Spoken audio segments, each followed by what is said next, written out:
Hey y'all. Hey. Welcome to the Healing Circle podcast. I'm Desiree. I'm E. Nicole. And I'm Lauren Zakia.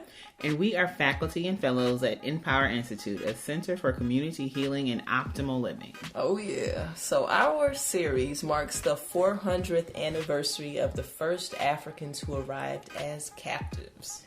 Today we will center our discussion around the theme 400 years to reclaim. Woo. It's time to heal, y'all. Let's circle up.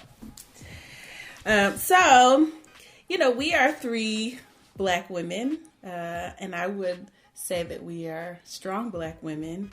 But we want to talk a little bit about this strong Black woman narrative. The strong Black woman doesn't ask for help because help may have not always been present. So if you can't think of what you need, it's because likely no one has asked you what it is that you need. It's not that you don't have needs. Mm-hmm. So, to start us off, what are some of the values, beliefs, and conditions which support the ideals of the strong Black woman?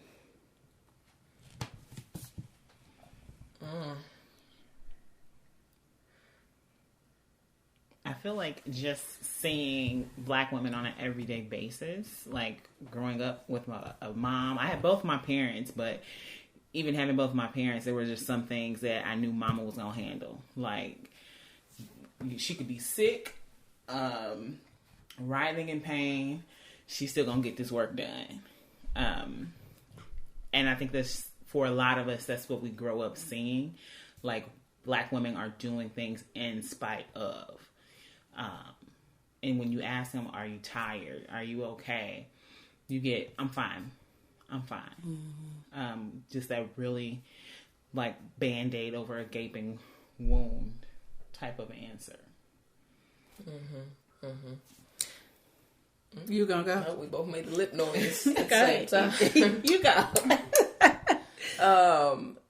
Oh man! Every time one of y'all talk, I always have I have something in mind beforehand, and then all of a sudden my mind just starts flowing. So I was thinking a couple things. One is that in terms of like the values, beliefs, and conditions of a strong Black woman, I think about how what I think of seeing it in two ways, and so one is in the way that Desiree just described, as far as, always like just pushing through whatever at all costs, even at the cost of often like your own like needs. But then I also recognize and see those that the hell no's, that the buck stops right here, Yeah. And so that this is the TT Maxine reclaiming my time. And so like showing you, so I see in a strong Black woman is that dynamic balance of showing you how to push through and also showing you how to speak the hell up and like not letting somebody just mess over you. Mm-hmm. And so definitely I got to see that. As right then I picture my grandmother whenever she'd take off her glasses. Now mind you, she was doing everything. She was taking out second mortgages to put my aunt through med school and everything like that, blah, blah, blah. But at the same time, you don't cross that line. And so you had this this great, example. I did, of multiple examples in my family of seeing these human beings who did carry the weight of the world, and yet also showed me how to tell the world hell no. And so and then even in doing so, which we'll probably maybe get to a little bit later in this episode, of that also can come at a cost when you do say hell no, but then still persevering through that pushback, then no matter what. Yeah, I think I'm the oldest, so I think that's part of the dynamic of me having to kind of be the example for my younger sister and my brother. But I think growing up as a girl child, parents, particularly women, know how vulnerable their girl children are in a world that may take advantage of them or may try to harm them. And so the way in which you prepare a young girl for this world that is not always kind is to make sure that she's tough. And so making sure that she's tough means that she's responsible and she does not depend on anybody else for her well-being. I remember just being taught, particularly as a girl, like, don't depend on anybody to take care of you. You need to be able to take care of you, which is quite different than like some of the Disney princess conditionings that I also was reading about, you know, the living happily ever after with a prince, and reading that, but then hearing my mama say, you need to go to school, you need to make sure you make your own money, so that you have more control over your life. That is directly related to when I said, once I heard Desiree say something that made me think of stuff. So I was like, I feel like a lot of what, you know, I received as in terms of like teachings and teaching of values and things like that, it's very similar to what you're saying as far as like doing on your own, learning how to do a lot of stuff and also looking after. And so it seems like, you know, a lot of those ideals for being a strong Black woman were quite similar to supposedly those ideals that boys are supposed to get to be a man. Of, you know, look after, be responsible, do on your own, go take care of this because you're going to have to take care of your family. And so I'm just thinking about how it sounds like some similar messages in that regard. And so then that makes me I'm also thinking about how then when that clashes. Yeah. Hearing you say that, it makes me think of recently, I say in the past 10 or 15 years, a lot of Black women have been more vocal about how they have been raised. Like they always felt like if there was a boy child in the house, the girl child had to do so much more of the legwork.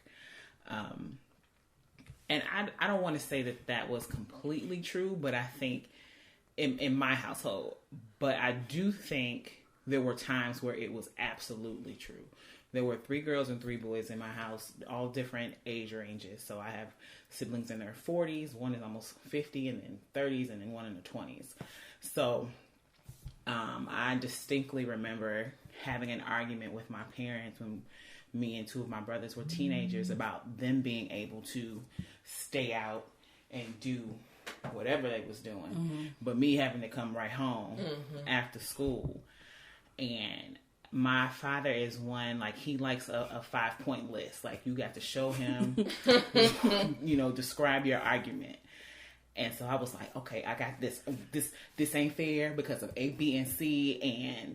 And he listened, and he was like, you make a valid argument, yet and still bring your ass home. So, like, they eased up a little bit, but I remember having to fight them for that. Just small freedom. Like, I wasn't doing nothing. I was, you know, a little fat kid on the north side. Nobody checking for me. But I wanted to have that same opportunity. Like, my brothers get to hang out. I want to hang out too.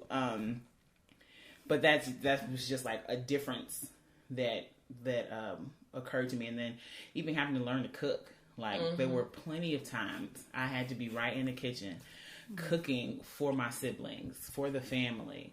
Washing clothes for all them Negroes. So it's just like, my brothers ain't in here washing clothes for 7 other people. Like, this is a lot. But this conversation also makes me think of the women of Brewster Place. And so all of those different women exhibiting different types of strength in different scenarios where different strengths are necessary. Yeah. Wait, Fiona, keep me hip. What's that? What? Yeah. You never seen the Women of Brewster play? I have not. And maybe somebody else listening has not. Don't judge me. Right. So Women of Brewster Place, it is a book, but they also made it into like this mini series. Oh, okay. With Oprah Winfrey and I believe Diane Carroll was in there. Was Lynn Whitfield in there? Lynn Whitfield, a host of amazing Black women. Okay, stop staring at me like And, that. well, no, I mean, I'm Not sure you, not you, this other person. I'm sure other people haven't seen it. So it tells the stories of how these women all came to live in this one apartment complex and through the ages. So from the 60s and it went up to, what was that, early 90s? Probably like 91, maybe late 80s. But it tells all of their stories. So there are same gender loving women and how they had to move through life. Women who got beat by their husbands, women who had, run out of different places, single mothers, and all of these different types of strength shown, and how that community of women helped each of those women. So when I think about strong Black women, I also think about communities of strong Black women. And so how we can often find refuge in those type of spaces. That's definitely something that's a huge characteristic of strong Black women. I just heard from a coworker today who is not Black, a white woman, coworker, who was telling me how her daughter and her friends at in Clayton School District now say sis to each other. They're like, hey sis, da da da da. And I was like, where are they getting all this from? And then she was like, I think they, since queer culture has become more widely accepted, she was like, but really they don't know how it actually originates from, even the term sis is a term of empowerment from one person to another. She was like, so she actually had to break it down. She was like, yo, you don't even understand who really you getting this from. And it's from Black women. And now it's just a pop culture type of thing. But when I think about, but specifically that's the community thing. And so, maybe in some way, little white kids in Clayton are now learning about community, long distance from Black women. That's what I got. Yeah. So the next question is how are these values, beliefs, and conditions impacting us in our communities? And I was thinking of, Black women get shit done all day, every day. Won't she? But also historically, how this narrative is also to a degree to our detriment, that we're holding up a mantle that is way too heavy for us to hold by ourselves. I think about the person who's considered the father of modern gynecology, James Marion Sims, who experimented on Black women without anesthesia to develop tools, the specula, I believe. But just this idea that Black women don't feel pain. We know historically the narrative has been Black people, which is the reason why one of the justifications for enslavement, but particularly for Black women, how that idea around Black women are so strong they don't feel pain, and they can bear it all. Like Sojourner Truth, who said, "Ain't I a woman?" and she talked about how she could bear the lash, she could plow the field, and she could eat more than a man. All of these things.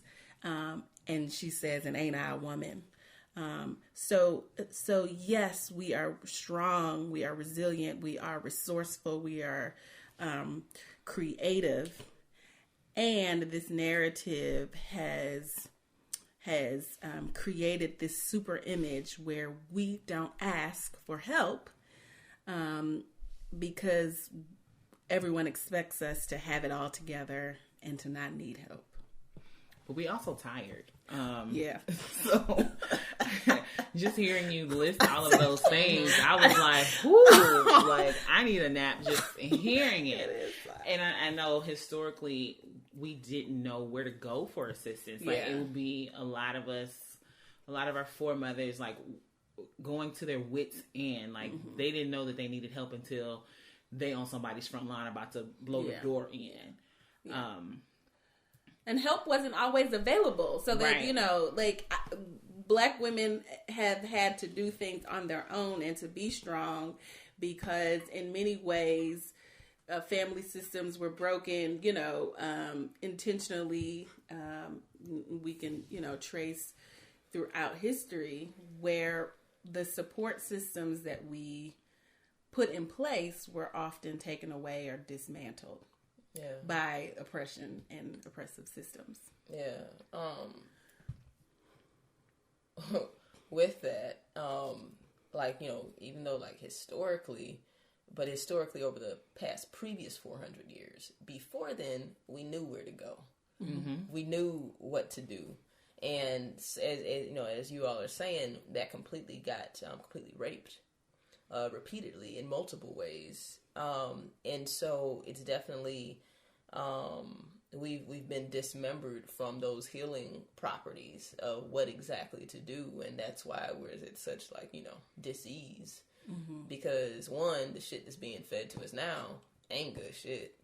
And it's synthetic, it's artificial, it doesn't fit us, and so naturally our bodies, our minds, our spirits are completely like rejecting all this around us, you know, the whole environment. Something that when you talked about that gynecologist, the father of gynecology, even recently, so that's what somebody did what year, even recently, I remember just earlier this year or late last year, I picked up a medical study. It's from whichever one of the top med schools in the nation. I cannot remember which one it is right now, but if you look at whatever's the top three, it's one of those top three. And so the medical students were surveyed, and those who are actually in residency, and asked, based upon like ethnicity, like how much pain medicine did they think that someone should get. And across the board, more than any other category, more than men, more than anything, Black women were less likely to be offered pain medicine, period. Not even just a small dose, but like not even offered. And so when you talk about, you know, as far as something where some, you know, whatever, some dude from back, you know, whenever, right now, today, 2019 med school students and graduates do not believe. And this ranges from whether it's pediatricians treating our babies to full out, you know, adult medicine practitioners and stuff like that. Like, don't think that we actually experience pain. I feel like I read that same information at a conference last year, and it was very startling and unsettling to think that a 21-year-old, let's say Asian intern, is going to sit up and tell my TT, who's 65 years old, that she's not in pain. This makes me want to take you outside and fight you. Like, all of your book learning and all of that getting, you have not gotten the understanding. Right. You know? Yeah. So what are the parts of us that we need to reclaim to support our healing? Because we always want to bring things back to healing and wholeness and well-being. What needs to be reclaimed? I mean, there's a lot that needs to be reclaimed. The next 400 years, what needs to be reclaimed? I think part of it is this, like being very vocal about what ails you. Like, I'm very much in the space. If somebody looks tired, if I see a woman, she is looking just whooped and beat down, I'm like, sis, what you need? Just like being proactive about it. Like, if it's the relationship, if it's the job, quit that person, quit that job, all of it. And because I would rather you be whole for you than trying to hold it together to support some other system or some other person. And also being our own advocates. Yeah. And knowing that it's okay to do so. Like, no, if you don't like it, say no or say hell no, and then move on and let them deal with it as they want to. Right on to that crazy. Once again, as you were talking, I was literally writing, what we need to do is recognize what I deserve and actually claim that. And so that's actually something that I've been focusing on since actually as recent as last week, of recognizing like the love, support, and everything, the time that I deserve, and shedding any conditioned guilt in claiming that shit, you know. And so like literally, if you know, something that people can do is going and writing down I deserve, and then draw a line, fill in that blank, and then keep on going of all the things, and make it almost like a whole mantra, you know, to really speak all of that into being.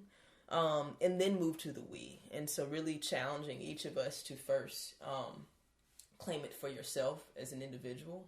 Because I feel like I even feel with myself an inclination to think about supporting the external around me, oftentimes before looking at what I need. And so recognizing, and that goes back to the definition of strong. Is strong just about supporting other people? Or, you know, like, what good is it? How strong can one be if you yourself are not being fulfilled and you're not claiming that time? Yeah. I have recently been very aware of what I reclaim in remembrance of my ancestors. So I think about my ancestors not being able to rest because they work from sun up to sundown. And so I rest for them.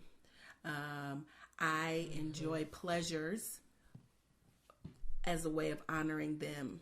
And that pleasure could be through sex, not having to worry about my body being violated on a daily basis.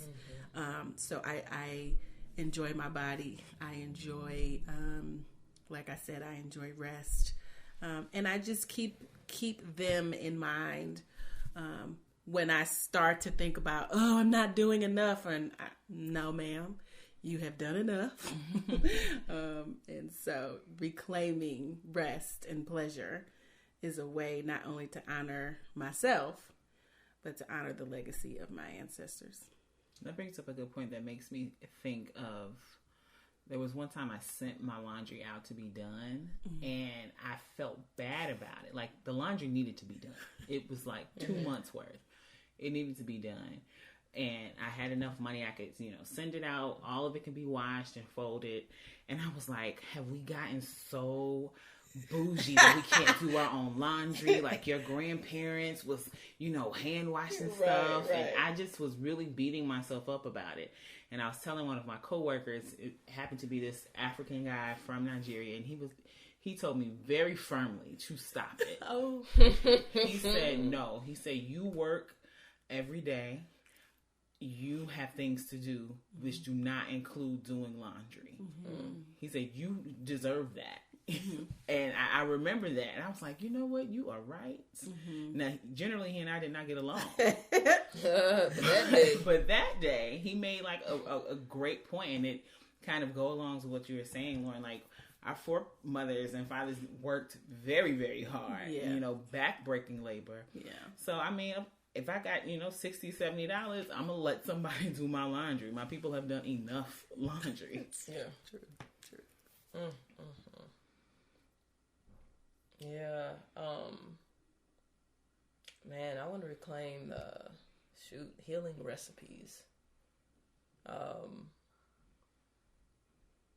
Yeah, I just feel to a degree disenfranchised a lot from foods as healing,